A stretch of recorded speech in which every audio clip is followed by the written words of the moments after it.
Hello and welcome to this spotlight episode on The Monster, perhaps the largest and certainly the ugliest locomotive built in the 1830s.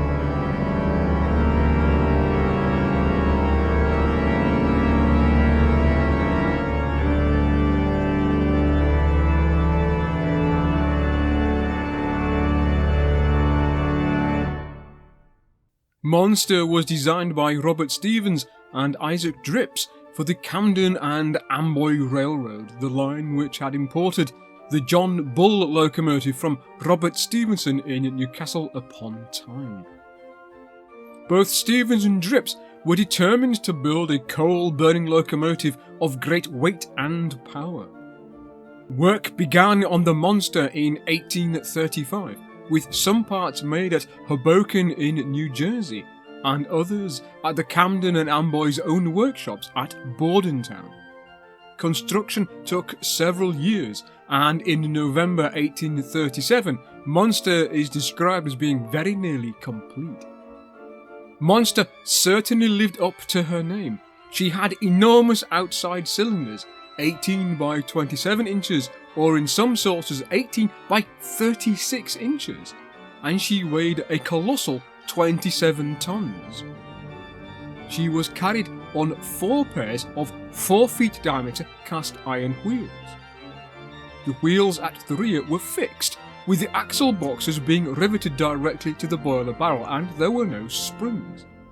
Those at the smoke box end had a limited degree of articulation. An enormous cast iron saddle served both as support for the cylinders and as a pivot point for the front set of driving wheels. The problem faced by Stevens and Drips was how to power all these wheels and retain the articulation. The inclined cylinders drove through a pendulum mounted on the front of the smoke box. From there, a long connecting rod stretched back to the third pair of driving wheels.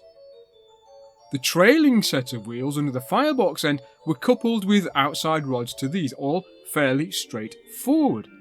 So too the leading pairs of wheels, which are also coupled with outside rods. But the problem, of course, was how to power both sets of wheels and to allow for the leading 4 wheels to articulating, so rod coupling was certainly out of the question. Instead, a gear train was used, and such was the stress on this gear train that it occasionally stripped all its teeth. The eccentrics were carried on the third or powered axle. The eccentric rods were able to be raised and lowered from pins on a rocking shaft which worked the valve spindles, thus providing fore and back gear. The boiler was no less eccentric than the running gear. In order to burn anthracite coal, Stevens and Drips used a long, low firebox, which was separated from a combustion chamber by a water-filled mid-feather.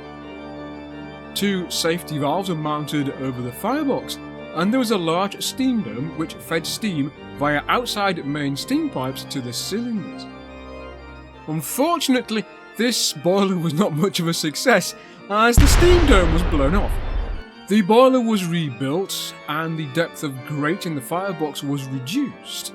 At the same time, the combustion chamber was fitted with its own set of fire bars, and with a fire hole at each side, so that it became a separate firebox. Quite how the second firebox would be stoked from the side with all the thrashing wheels and rods is not clear.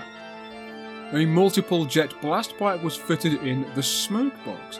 And, to further enliven the anthracite fire, a small oscillating steam engine was mounted on top of the boiler, which drove a fan to further enliven the fire. Despite all of this paraphernalia, however, Monster was not very happy burning slow-burning anthracite coal. Amazingly, Monster was not a unique creation. Between 1852 and 1854, the Camden and Amboy acquired 5 more Monster-class heavy freight locomotives. 4 built by the Trenton Locomotive and Machine Company, of which Isaac Drips was a partner, so no clash of interest there. And 1 in its own workshops at Bordentown. Monster itself was heavily rebuilt in the 1850s and scrapped sometime during the 1860s. Isaac Drips left the Camden and Amboy soon after the last of the second generation monsters were delivered, and they were all rebuilt as rod-coupled 460 in the mid-1860s by his successor. But in this form they didn't last terribly long, as the last of them was withdrawn from service around 1875. So that's been a quick look at Drips' monster. Certainly a unique creation, and one about which a commentator was heard to gasp, "Why George, that engine looked as though it was in an awful wreck." I hope you have enjoyed this video, and if you have, please leave a comment below. And you can also show your appreciation by liking, sharing and subscribing. And I look forward to seeing you all next time on Rail Story.